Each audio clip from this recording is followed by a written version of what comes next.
คนเฮาอยากรู้ภูมิจิตภูมิธรรมก็ให้อาศัยการสนทนากันแต่ว่าในการสนทนาเนี่ย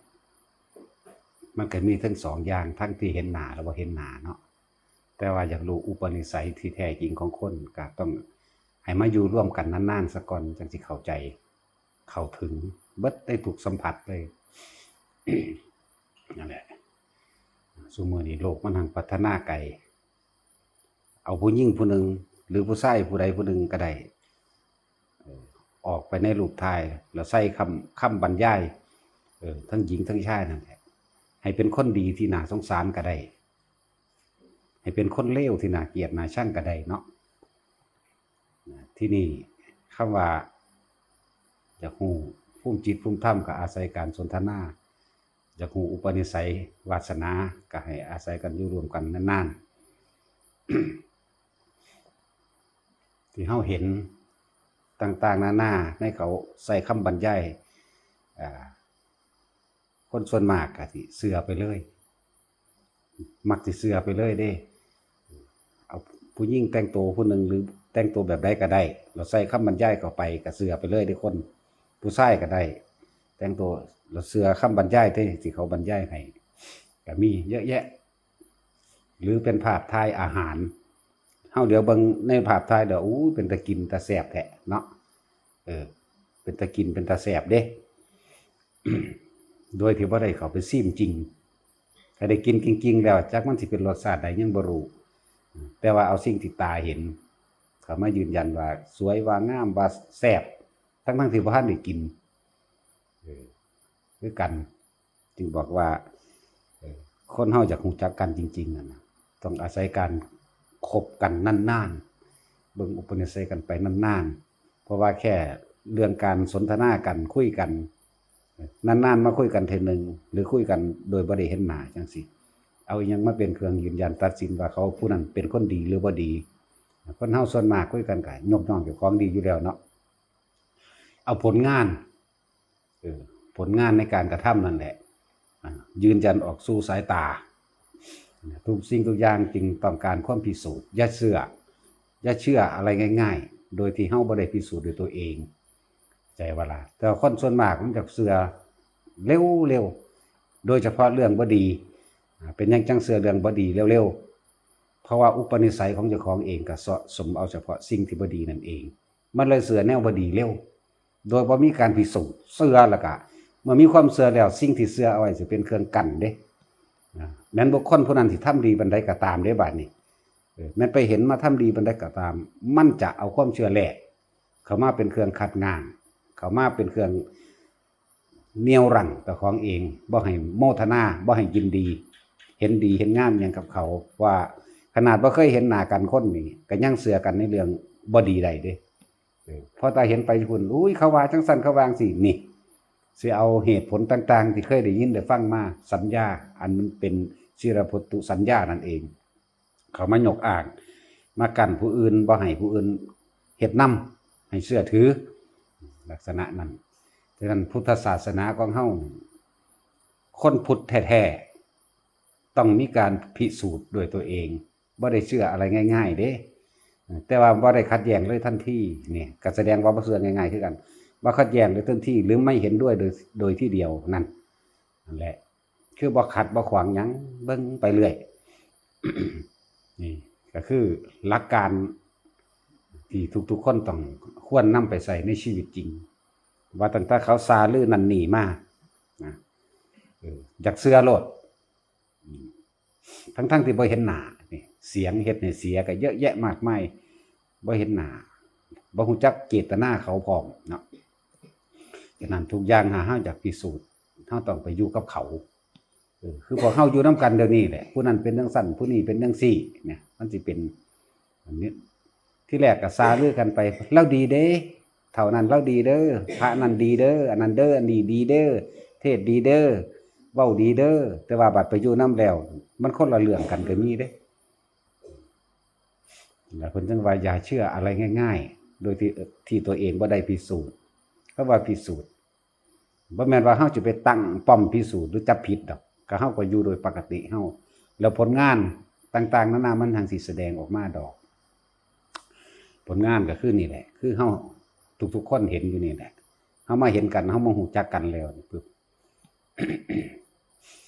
นี่พวกเขาบ่เคยเห็นเฮาบ่เคยเห็นเฮาสุว่ามีอีกพวกหนึ่งเขาเคยได้ยินแต่ฟังธรรมเฮาจังซี่เนาะเดินทางมาแล้วมาถามหาวัดนั้นไปไสหลวงพ่อนั้นอยู่ไสวัดใดแต่ว่าไปถามถึงผู้เขาที่บ่เคยเข้ามาสัมพันธ์กับเฮาเลยเว้าว่าหูอย่าไปเลยเรามีคาถามากินคมขืดเด้ผู้ใดไปนี่มีเท่าใดได้จกให้เบิดเด้ว่าจังซี่ก็มีเด้เห็นว่าคือพวกนี่คือเว้าเรื่องปัจจุบันที่พวกเฮาเป็นกันอยู่แล้วเนาะอันว่าใหญ่ศิลป์โอ้ยมีแต่ผีแต่ปอบเด้อซะจังซี่นาบุคคลผู้นั้นเลยเสียโอกาสบางที่ผู้เสือไปเลยก็มีได้บัดนี้ผู้มาแต่ทางอื่นทางไกลจังหวัดอื่นมายินเขาฝ่าจังซั่นเสือไปเลยก็มีไล่การพิสูจน์ให้ตัวเองแล้วก็บ่แม่นคนคำว่าพุทธศาสนานี่ต้องอาศัยการพิสูจน์ด้วยตนเองต้องมารู้มาเห็นด้วยตนเองเด้แล้วบุคคลที่เข้าใจว่าเจ้าของเป็นผู้หวังดีกับบุคคลผู้อื่นที่ไหนใดกำลังทำลายตัวเองเด้ที่ว่าอุ้ยจะไปได้เขามีหมากินความคิดเขาได้เองสินะนั่นแหละเลยเกิดกลายเป็นว่าบุคคลคนทำลายเจ้าของได้บ่ได้หูจักบ่ได้หูจักเรื่องจริงๆเลยทั้งที่บ่เคยมาหูมาเห็นนำเฮาเนี่ยแล้วจังว่าแต่ละคนก็ว่าอย่าเชื่ออะไรง่ายๆโดยที่ไม่ได้พิสูจน์ด้วยตัวเองอันนั้นบ่แม่นคนพุทธะแท้นี่ต้องฟังหูไว้หูเห็นตาไว้ตาก่อนเมื่อเขามาสัมผัสแล้วจังสิรู้จริงดอกว่ามันเป็นจังได คนที่ส่วนมากเสียน้ำจังสีเยอะแยะมากมายเพราะว่ามันสิจำฝังใจแนวบ่ดีเพราะว่าพื้นฐานอุปนิสัยของบุคคลผู้นั้นเป็นคนบ่ดีจากบลาสิเป็นคนบ่ดีจำเร็วในจังสันจำปั๊บเขามาโดดว่าแนวบ่ดีเวลาเขามาถามหาบุคคลอีกผู้หนึ่งที่เขาถามหาอู้อย่าไปได้นี่มันสิดึงแล้วก็ปรุงแต่งด้วยความคิดเห็นของเจ้าของขึ้นมาพร้อมได้ยินข้อความเดียวแต่ว่าปรุงแต่งเอาเอง20ข้อความ30ข้อความเพื่อสิมาหักล้างว่าคนผู้นั้นบ่ดีนั่นแหละผู้ใดที่มีนิสัยจังซี่อุปนิสัยจังซี่เพิ่งให้รู้ไว้ว่า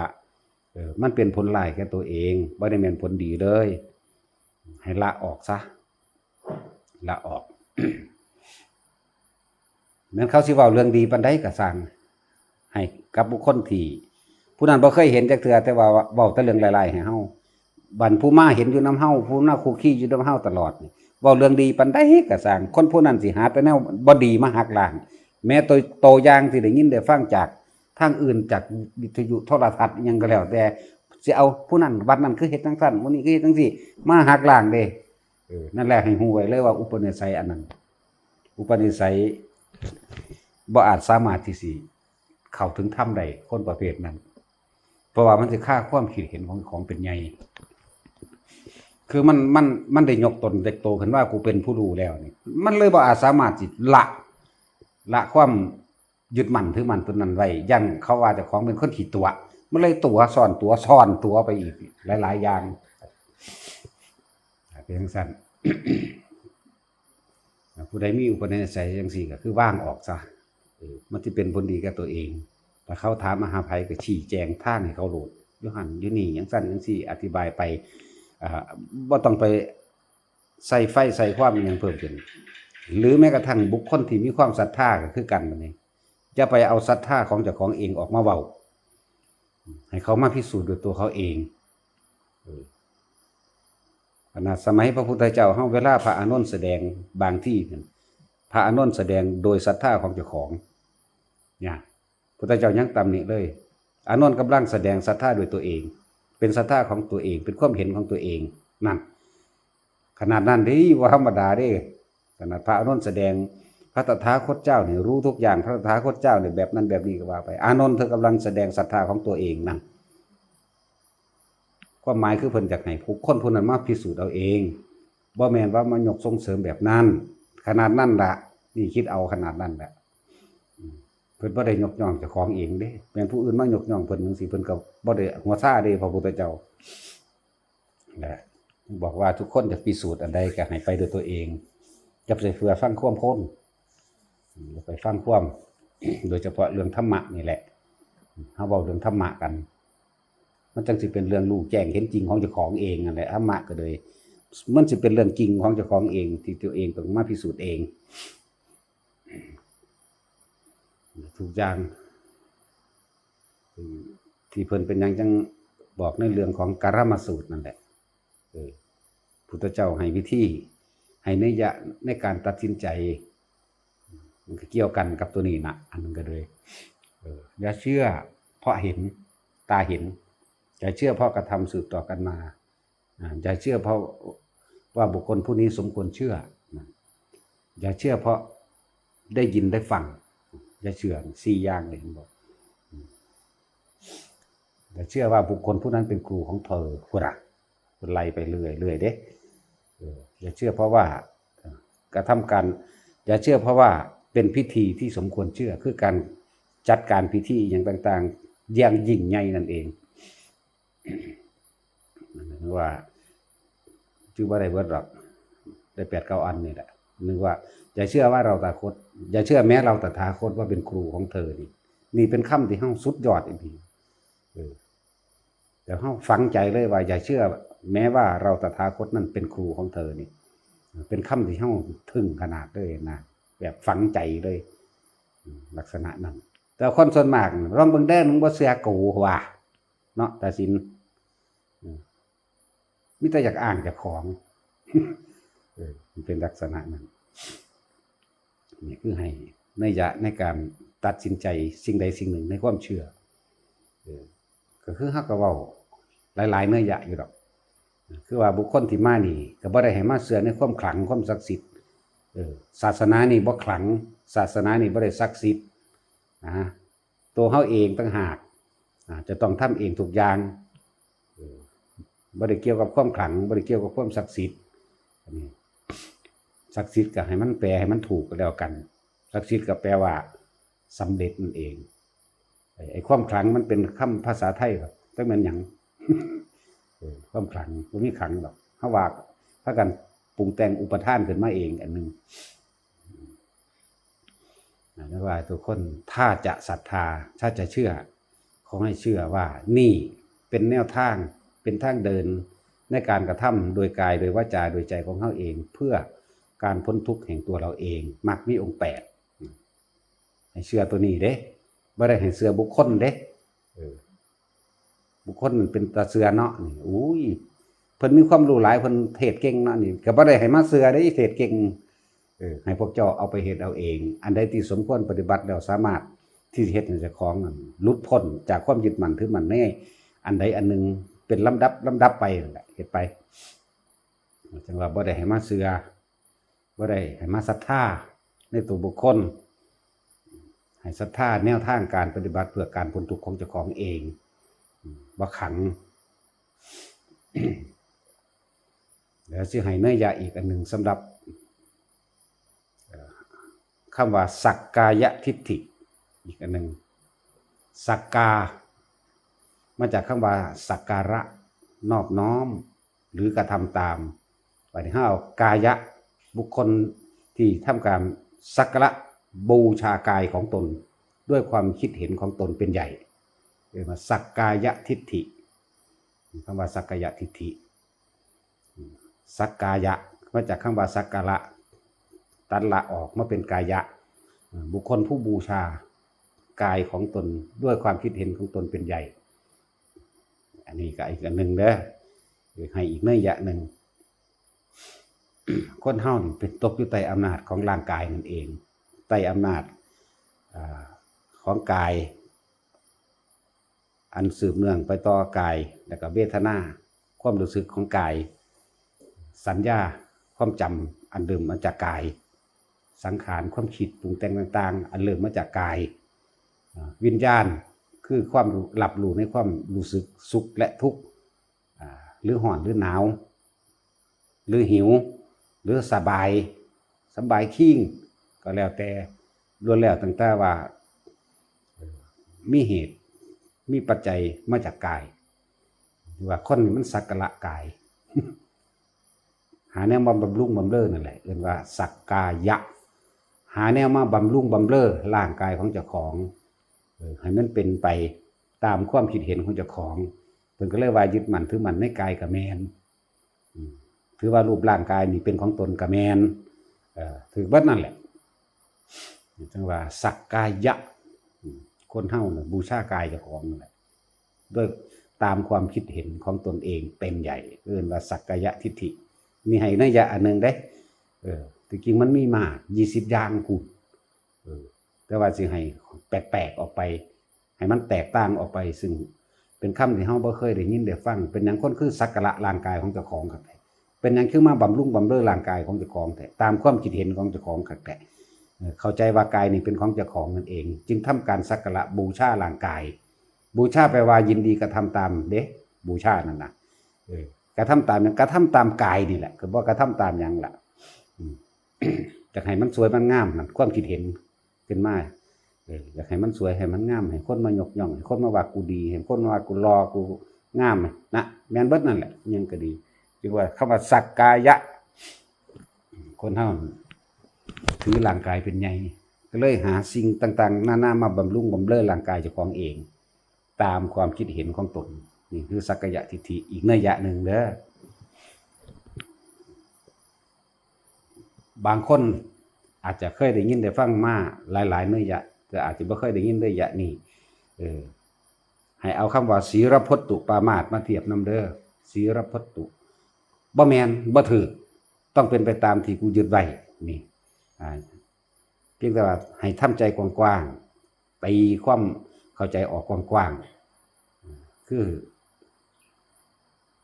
ให้มีความคิดเห็นที่รับได้มันก็แมนของเพิ่นหรือบ่แมนของเพิ่นก็แล้วแต่ดอกอันนี้เพียงแต่ว่ารับฟังไว้ในอีกนัยยะหนึ่งทำอันใดก็ตามแม่นไผแสดงแบบใดก็ตามถ้ามันอาจสามารถที่จะข่มกิเลสกับความได้และตัดกิเลสได้ละกิเลสได้เอาโลดก็เลยแปลให้อีกนัยยะหนึ่งซึ่งบ่มีผู้ใดแปลคนเฮาบูชาบำรุงบำเรอร่างกายเจ้าของเองจึงเอิ้นว่าสักการะแต่ว่าเอาละออกมาเป็นกายะถือกายเป็นใหญ่แล้วก็หาบำรุงเลี้ยงบำเรอประทุนผิวสนองตัณหาของกายนี่แหละพอทุกอย่างมันเนื่องมาจากกายสุขหรือทุกข์ก็อาศัยออกจากกายเรื่องเวทนาเวทนาแล้วก็สัญญาก็มีอยู่ในกันนั่นแหละสัญญาสังขารคือความคิดมันฝังอยู่ในกายนี่แหละวิญญาณรับรู้ความรู้สึกจักร้อนจักหนาวแล้วจังตีออกมาว่าเป็นสุขบ้างเป็นทุกข์มั่งไม่สุขไม่ทุกข์มั่งเอิ้นว่าอุเบกขานั่นแหละแล้วคือให้อีกนัยยะหนึ่งทุกคนไปพิจารณาลองเบิ่งบางคนเข้าใจนัยยะนี้ละใดก็มีบางคนเข้าใจอีกนัยยะต่างๆนานาสารพัดเพราะว่าสักกายทิฏฐิมันมีอยู่20นัยยะเป็นอย่างต่ำนี่เฮากำลังเบาขึ้นไปหาสู่อย่างกลางว่าท่านถึงอย่างขันปรมัตถ์โดยพิสดารเด้พิสดาร120ได้มันได้หน่อยๆเด้ถ้าสิเอาโดยรอบคอบไล่เป็นทั้งอดีตและอนาคตและปัจจุบันเข้าไปอีกเด้อย่างละหาเข้าไปมันเป็นเท่าใดแล้วมันมากแต่เฮาเอาเท่าที่เฮารู้เอาที่เฮาสามารถคิดได้ตามได้สามารถละในตัวเองได้เข้าใจได้จึงบอกว่าทุกคนตกอยู่ใต้อำนาจของกายจึงย่อมสักการะหาแนวมาบำรุงเลี้ยงร่างกายอันนี้ให้เป็นไปตามทิฏฐิคือความเห็นของเจ้าของเองนั่นเองเรียกว่าสักกายะทิฏฐิคนที่ถือกายเป็นใหญ่ย่อมบำรุงบำเรอกายนะก็เลยถือตนเป็นใหญ่กันมากนั่นแหละบ่มีใครอยากเท่าก็เลยหาแนวมาบำรุงประทุนผิวไว้หาแนวมาฉาบมาท่าไว้นี่คือเครื่องรูปไล้โดยภายนอกคนเฮาบ่อยากเฒ่าบ่อยากแก่ก็เลยหาแนวมากินเพื่อสิล้างความแก่นั่นเป็นธาตุของกายบ่ล่ะเป็นธาตุของสักกายทิฏฐิบ่ล่ะโดยความเห็นของตนยาอันนี้ดียาอันนั้นเป็นยาอันนี้คึกเนาะยาอันนี้เฮ็ดบ่ให้เฒ่าง่ายยาอันนี้บำรุงตับบำรุงปอดบำรุงไตยาอันนี้บำรุงสมองบำรุงประสาทก็ว่าไปบำรุงสายตานั่นไล่เบิ่งที่มันเท่าใดแล้วนั่นบำรุงแข้งบำรุงขาเนาะ นั่นแหละจึงบอกว่าทุกคนเป็นธาตุของกายจึงเรียกว่า ย่อมสักการะร่างกายเจ้าของเองสักการะย่อมสักการะคือหาแนวมาบำรุงบำเรอทำตามร่างกายบ่อยากเพราะว่าความยึดมั่นถือมั่นบ่อยากเฒ่าบ่อยากแก่คืออีกนัยยะหนึ่งซื่อๆดอกเสื้อก็ตามบ่เสื้อก็สร้างให้เอาไปคิดมันจริงหรือว่าจริงนะจึงบอกว่าคำว่าสักกายทิฏฐิบ่ได้แม่นของหน่อยผู้ใดละสักกายทิฏฐิได้มันเป็นฮอดพระอนาคามีมันก็ยังว่าเด้อเฮาก็มาลงเพิ่นจึงให้เฮาอยู่ในกายมากๆโดยการจับลมหายใจนั่นเองเพิ่นจึงว่าอานาปานสติสิ่งที่อัศจรรย์อันเกิดสิ่งที่แนวเฮาบ่เคยเห็นเฮาบ่เคยรู้เฮาบ่เคยมีความรู้สึกว่าการอยู่ในกายใดโดยการอาศัยลมมันมีปาฏิหาริย์มากแบบใดสิ่งที่เฮาบ่เคยเห็นคำว่าปาฏิหาริย์บ่ได้มีหยังวิเศษดอกเพิ่นให้อยู่กับกายเพิ่นก็เลยเอาลมนั่นล่ะมาจับจะมีอาการเกิดจากกายหลายอย่างในการปิตินั่นเองนี่ก็อีกนัยยะหนึ่งซื่อๆดอก เพิ่นจึงให้เฮาเห็นโทษของกายในความยึดมั่นถือมั่นของกายเฮาเป็นธาตุของกายนี่มาเท่าใดแล้วเป็นธาตุของกายตามความเห็นของตนน่ะมีมาเท่าใดแล้วเฮาเข้าใจว่ากายนี่เป็นของตนถ้ามันเป็นของตนใดมันก็อย่าห่อนติมันคือห่อนมันบ่อาจสามารถบังคับได้นั่นแหละถ้าใดบ่อาจสามารถบังคับได้บ่เป็นไปตามอำนาจใจที่เฮาอยากให้มันเป็น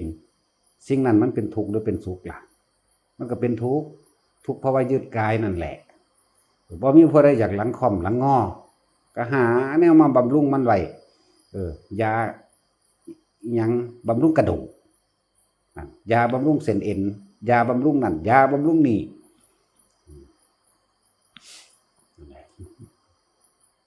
เฮาบ่อยากเจ็บเฮาก็หายามาแก้ปวดนั่นเฮาเป็นธาตุของกายมากๆนี่แหละกันว่าให้ทุกคนพิจารณาอยู่ในกายมากๆพิจารณาว่าเฮาเป็นธาตุมันแบบใด ยึดกายแบบใดมันบ่ได้ยึดตากายเจ้าของเด้บัดนี้มันไปยึดกายผู้อื่นพร้อมเนาะตาสินแต่ถามว่าฮิปโปเมียผมติตัวเด้นั่นแล้วเข้าใจว่ายังเป็นของเจ้าของเด้เนาะนั่นสั่นเป็นใต้กายของเจ้าของมันก็เท่าใดสั่นในการยึดเอาเนี่ยไปยึดกายผู้อื่นอีกเท่าใดสั่นถ้าสิเว้าเรื่องว่าขันธ์5จังซี่ขันธ์5ของเจ้าของก็รับผิดชอบพอแห้งก็ตกเป็นทาสของมันไปแห้งเท่าใดแล้วก็ไปตกเป็นทาสของขันธ์5ผู้อื่นอีกมันบ่แม่นแค่นั้นเด้เพราะว่ามันสิแตกขยายออกจากเจ้าของเองลูกอีกเท่าใดผู้ใดลูกหลายก็เท่านั้นล่ะขันธ์ลูก10คนก็เท่าใดขันธ์เอา50ขันธ์เบิดแล้ว50ขันธ์เบิดแล้วเด้ยึดไหลยาวไปเลยหลานอีกเหลนอีกบัดนี้ว่าน่ะมันเท่าใดขันธ์แล้ว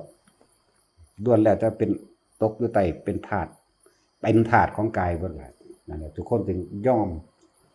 สักการะกายเป็นธาตุของกายนั่นเองพอกายมันให้ความรู้สึกเจ็บปวดมากก็หายามาแก้ปวดไว้เนาะกายมันให้ความเฒ่าแก่มากก็หายามาบำรุงไว้เนาะติดกายมันให้ความรู้สึกละสุขละทุกข์มั่งกายมันอยากมีตามันประกอบไปด้วยตามันอยากเห็นแต่ของสวยงามๆมันก็ภาพไปเบิ่งตาอันงามคืองามเจ้าของมักเด้หูมันอยากบำรุงบำเรอให้มันมีความสุขในความพอใจของเจ้าของเองก็ภาพไปฟังเพลงมวลๆนั่นแหละเห็นบ่เวทนาก็เห็นบ่อันใดที่มันบ่พอใจหรือบ่นั่นคือมันบ่มีอารมณ์ความรู้สึกอื่นมันก็เลยว่าเฉยๆลองมันมากระทบมันก่อนรู้แต่ว่าเฉยๆนั่นน่ะกายอยู่ที่มาของเวทนา3สุขมั่งทุกข์มั่งที่เฮาเข้าไปยึดนั่นแหละสุขก็ยึดทุกข์ก็ยึดบ่สุขบ่ทุกข์ก็ยึดกายเวทนาสัญญาคือความจำหยังแกจำทั้งตาทั้งหูทั้งจมูกทั้งลิ้นทั้งกายทั้งใจคือเก่าล่ะสังขารมันก็ปรุงแต่งไปเบิดนั่นแหละวิญญาณก็รับรู้ความรู้สึกคำว่าสุขและทุกข์และบ่สุขบ่ทุกข์อันมาจากตาหูจมูกลิ้นกายคือเก่าล่ะมาลงใจตัวเลยแยกออกเป็นรูปกับนามแยกออกเป็นรูป ก็เลยว่ากายนี่มันเป็นรูปส่วนนามคือเวทนาสัญญาสังขารวิญญาณนั่นเองนามรวมแล้วก็เรียกว่าใจแยกกายกับแยกใจได้บัดนี้กายอย่างหนึ่งใจอย่างหนึ่งแต่มันก็เกี่ยวกับจิเจรุนิก็ได้เนาะ จิแปลว่าจิตเจแปลว่าเจตนาลุแปลว่าลูกนิแปลว่าดับบ่มีความยึดมั่นถือมั่นเป็นว่าใจเป็นใหญ่ใจเป็นประธานคือจิตทั้งหลายถ้าเข้าใจโดยใจแล้วมีเจตนาที่กระทำสิ่งใดสิ่งหนึ่งได้แล้วเห็นรูปนี้ว่าบ่เป็นของตนแล้วเป็นผู้ว่างคลายในความยึดมั่นถือมั่นในรูปแล้วมันก็ดับทุกข์กันเอง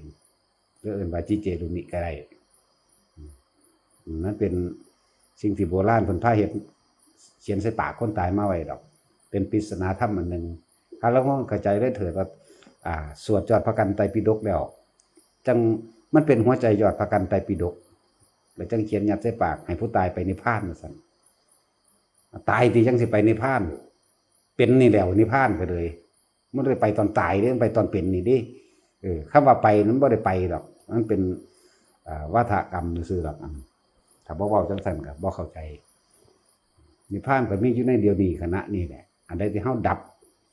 ในความรู้สึกกับสิ่งนั้นได้แล้วมันก็ดับในสิ่งนั้นนิพพานในสิ่งนั้นเองนิพพานกับนิพพานในปัจจุบันขณะนี้แหละนั่นแหละจังว่าจิตเจตนาอันใดก็ตามแต่เฮาเข้าใจในการละรูปได้แล้วมันก็ดับของมันเองเป็นจังซั่น ให้ทุกคนเอาคำว่าสักกายทิฏฐิไปคิดอีกนัยยะหนึ่งทุกคนเป็นธาตุตกเป็นธาตุของกายนั่นเองเรื่องสักกายะแต่ว่าคือทางเท้าสักกะนั่นแหละมันยังสักกะก็แปลว่าเคารพนับถือหรือบูชานั่นเองสักกะเท้าสักกะบัดนี้เฮาก็สักกายะทิฏฐิเคารพนับถือบูชากระทำตามใจกายก็แม่นเข้าใจว่าอย่าลม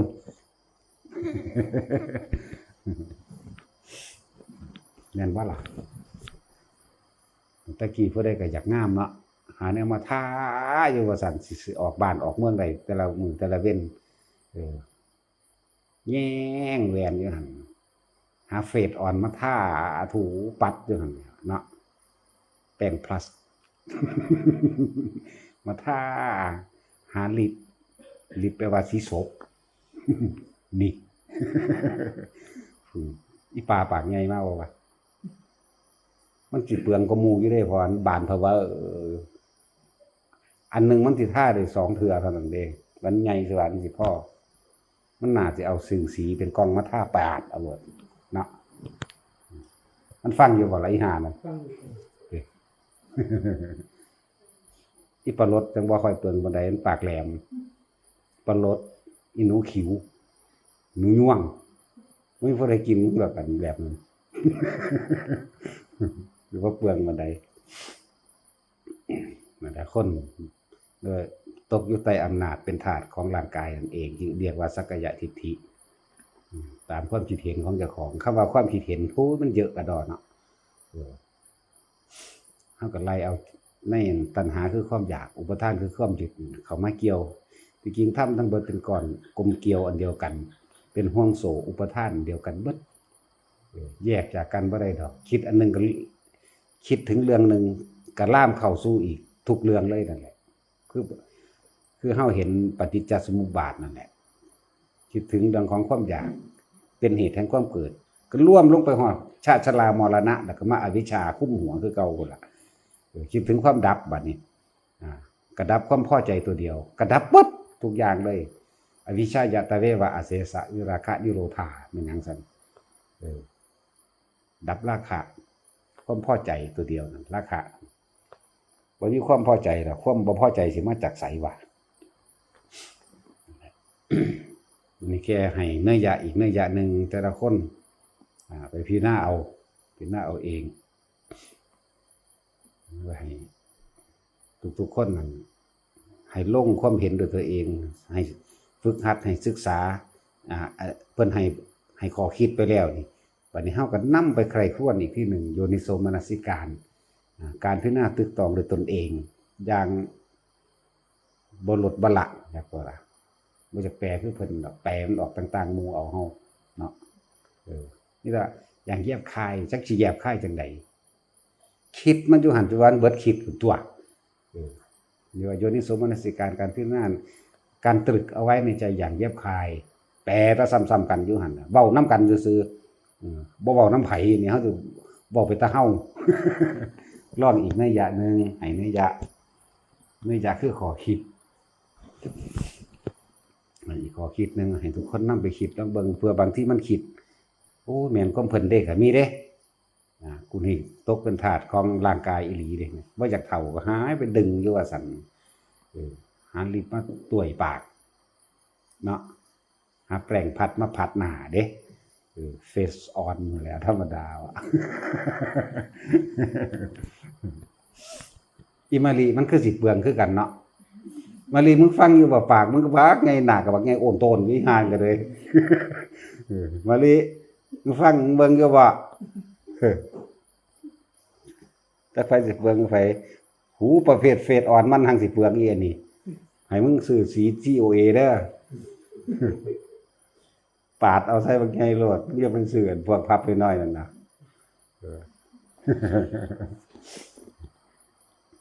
ยังอีกผู้หนึ่งว่าคิดถึงก็ได้ซื้อดอกไอ้เอนั่นแหละดูจับจุดอุณาโลมบ่พูดแล้วทรงชาติอยู่บอกทรงชาติแน่มาดีคือว่าฟังเปลืองมากว่า มึงซื้อสีใหญ่ๆโลดมึงอย่าเอากล้องน้อยมันจังบ่ได้ซื้อดูจังซั่นแหละผู้นึงพยายามอยู่กับตัวเองให้มากแล้วก็พิจารณาถึงร่างกายของเจ้าของให้มากตัวเองเป็นตกเป็นทาสของร่างกายเจ้าของอยู่บ่ยังบำรุงบำเรอประทุนประทินผิวยังอยู่บ่ให้พิจารณาเรื่องเฮาเป็นทาสของกายแบบใดสิ้นเปลืองแบบใดเฮาอันสิ้นเปลืองแบบใดให้พิจารณาถึงว่าความยึดมั่นถือมั่นเด้ให้มันละให้มันจางให้มันคลายให้มันหายออกตัดสักกายทิฏฐิในรูปกายอันนี้ก็บ่เป็นของตนบ่อยู่ในอำนาจของการบังคับแต่ว่ามันเป็นของตนมันต้องบังคับได้ว่ามึงจะร้อนมึงจะหนาวมึงจะหิวมึงจะปวดขี้ปวดเหี่ยวนั่นมึงต้องเป็นไปดังใจต้องเป็นไปแบบนี้สุดท้ายแล้วมันก็บ่เป็นของเฮาเมื่อมันบ่เป็นของเฮาความรู้สึกมันสิบอกดอกคำว่าขาดออกจากการยึดมั่นถือมั่นในอัตตาตัวตนนี่ความรู้สึกสิบอกดอกอันนี้มันเป็นแค่คำเว้าซื่อๆเด้คำเว้าเหตุผลต่างๆมันสามารถสรุปความลงได้แต่ว่าความจริงใจของเจ้าของเองความรู้สึกของเจ้าของเองมันสิคลายได้บ่คลายออกคนตัดกายได้คือคนบ่ย้านตายโดยเบื้องต้นเด้นี่บ่ย้านตายการบำรุงหยังต่างๆก็บ่เป็นไปโดยอำนาจของราคะเด้บ่เป็นไปตามอำนาจของความพอใจในตนหนึ่งและอยากให้อีกบุคคลผู้หนึ่งพอใจเด้พวกตัดร่างกายใดนี่ว่าตัดกายใดอันนี้เฮาเว้าโดยเบื้องต้นโดยโสดาบันซื่อๆเด้นี่บ่แม่นโดยอนาคามีถ้าสักกายทิฏฐิได้20อย่างเป็นอนาคามีแล้วพวกนี้อนาคามีนี่มันบ่มีเรื่องความพอใจยินดีในกามดอกบัดนี้เอาตัวใดมาเป็นเครื่องยืนยันตัดสินในคำว่าอนาคามีเอาความพอใจในเรื่องของเพศบ่มีความรู้สึกเลยแม้แต่ทางผัวเมียเจ้าของเองบ่มีเลยจะไปเว้าหยังกับผู้อื่นบ่มีเลยและสิ่งอีกอันนึงที่มันสิดีดขึ้นลงเป็นเองนี่หนุนกันเองคือศีล8สิเป็นเองเลยเป็นเอาเองเลยพวกนี้นั่นแหละอนาคามีเครื่องยืนยันแบบนั้นฟังไว้ไปเถียงกันว่านี่ฟังไว้ไปเถียงกันเพราะว่าในหนังสือบ่มีอันนี้บ่มีในหนังสือมีสักกายทิฏฐิวิจิกิจฉาศีลพัตถุปรามาสโสดาบันสกิทาคามีเพิ่มขึ้นมาอีกปฏิฆะกามราคะข่มได้โสดาสกิทาคามีอนาคาเนี่ยละรูปละอรูปมนะอุทธัจจะอนาคามี อันนี้คือในหนังสือหลักสูตรซื้อกิเลสที่ต้องละในหนังสือแต่ความจริงนี่อย่างนี้คืออย่างนี้แหละอย่างที่อธิบายไปเมื่อกี้นี่แหละนี่คือความจริงต้องขาดออกจากความรู้สึกและความจริงมันเริ่มตะโสดาบันมันก็บ่ย่านตายบ่แห้งแล้วแล้วโสดาบันแต่งหน้าแต่งตาอยู่บ่แต่งแต่ว่าไม่ได้แต่งเป็นไปเพื่อราคะไม่ได้แต่งไปเพื่อว่าสิจะยั่วเย้าผู้ใดผู้หนึ่งไม่ได้แต่งเป็นไปเพื่อว่าเนี่ยเฮาเอื่นว่าให้เจ้าของสวยงามเพื่อให้ผู้คนผู้อื่นมาชื่นชอบใจเอื่นว่าราคะบ่ได้แต่งไปเพื่อราคะแต่ว่าแต่งไปเพื่อหน้างานส่วนงานอันนี้สมควรที่สิประดับประดาหรือแต่งตัวแบบนี้ก็เป็นไปตามหน้างานนั่นเองถ้าอยู่ในบ้านเจ้าของก็ธรรมดาบ่มีอีหยังมากนะก็เป็นไปตามหน้างานว่านั่งธนาคารจังซี่นะคนไปทำงานธนาคารก็ต้องมีการแต่งเป็นธรรมดาพวกเฮ็ดงานห้างงานขายของงานหยังก็ว่าไปเป็นธรรมดาอยู่อันพวกนี้แต่ว่าบ่ได้แต่งไปเพื่อราคะบ่ได้เกิดความใคร่อยากว่าจะให้กูงามให้กูบ่เฒ่าบ่แม่นแบบนั้นแต่ก็ให้ผู้อื่นนั่นเบิ่งเจ้าของสวยงามเพื่อนั่นเพื่อนี่บ่แม่นเป็นไปตามงานซื่อๆเป็นการเลี้ยงชีพอย่างนึงเป็นไปเฮ็ดไปตามอาชีพก็มีนั่นแหละว่าบอกว่าเครื่องยืนยันของพระโสดาบันบ่ย่านตายศีลห้าก็บริสุทธิ์คำว่าศีลห้าบริสุทธิ์เป็นจังไดก็นี่แหละรักผู้อื่นเสมอตนรักตนเสมอด้วยผู้อื่นเห็นผู้อื่นเป็นดุจดั่งแขนขาอวัยวะของตนบ่มีความคิดในการทำร้ายบุคคลผู้ใดผู้หนึ่งให้เสียชีวิตและทรัพย์สินทั้งคนและสัตว์อันนี้แหละเครื่องยืนยันในความรู้สึกเป็นเข้าไปในความรู้สึกเลยเด้อันพวกนี้ก็ว่าเป็นเข้ามาในความรู้สึกบ่แม่นเป็นแค่ไปคิดหรือใส่เหตุผลลงเป็นแบบหลักสูตรมันเด้หลักสูตรมันก็เพิ่นให้นัยยะซื่อสกิทาคามีเด้เนี่ยคมอารมณ์ความโกรธคมได้บ่ทันได้แม่นตัดได้คมกามราคะเรื่องของเพศมันก็คมได้บ่ทันได้แม่นตัดได้เอิ้นว่าคมแล้วก็ทางคมแบบใดก็ขึ้นไปคมไว้จังซี่ล่ะยากเนาะ มันมีเด้ เป็นสั่นส่วนอนาคามีแล้ว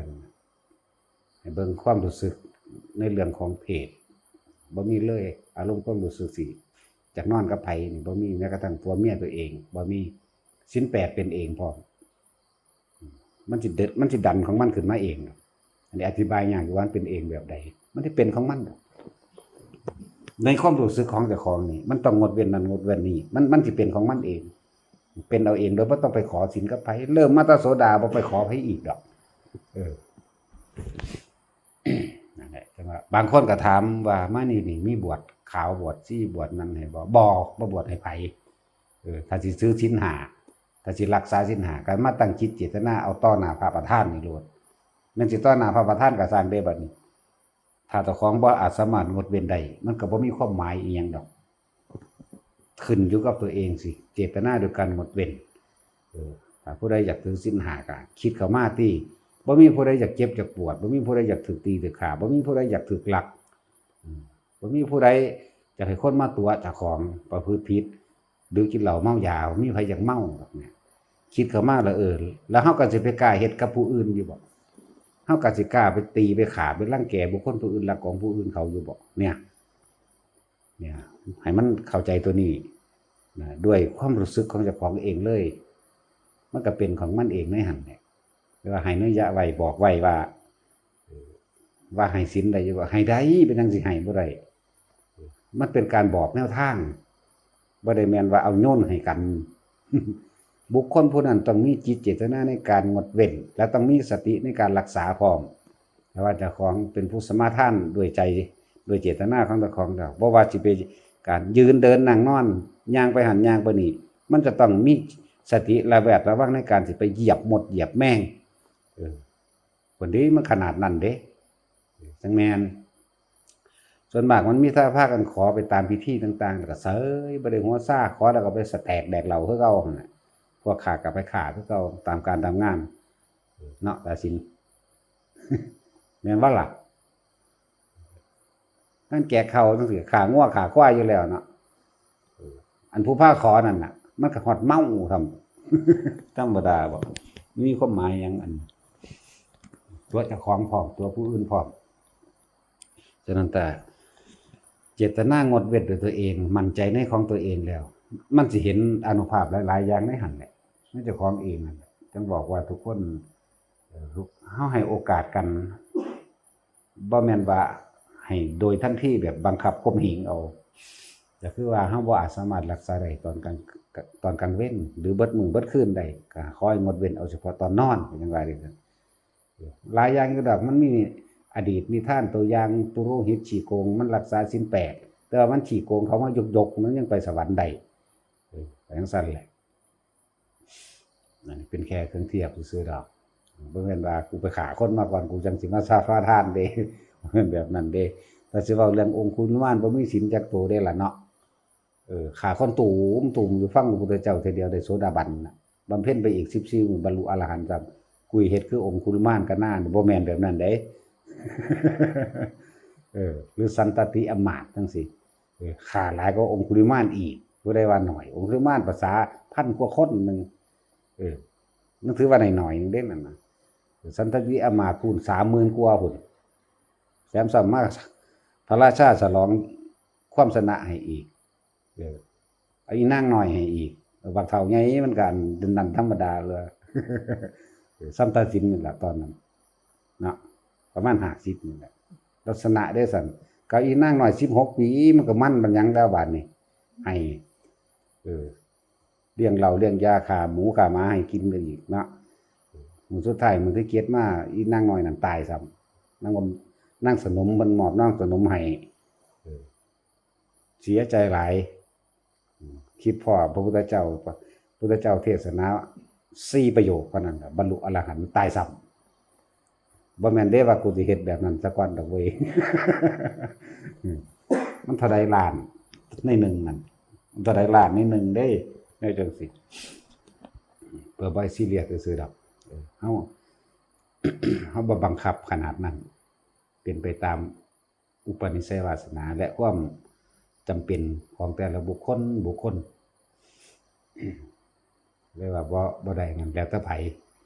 เฮ็ดเอาเถอะว่าเฮาเป็นแค่ผู้บอกให้เนื้อยะซื่อๆการแสดงธรรมคือการแสดงความคิดเห็นมันความคิดเห็นอันเกิดจากประสบการณ์นั่นความคิดเห็นอันเกิดจากการได้ยินได้ฟังอ่านแล้วก็เอามาเรียบเรียงมาทบทวนเอามาเปรียบมาเปรยมั่งบ่ได้ยืนยันบ่ได้ตัดสินว่าต้องเป็นดังนี้แล้วถ้าไผถ้ามันก็สร้างเข้าใจว่าล่ะ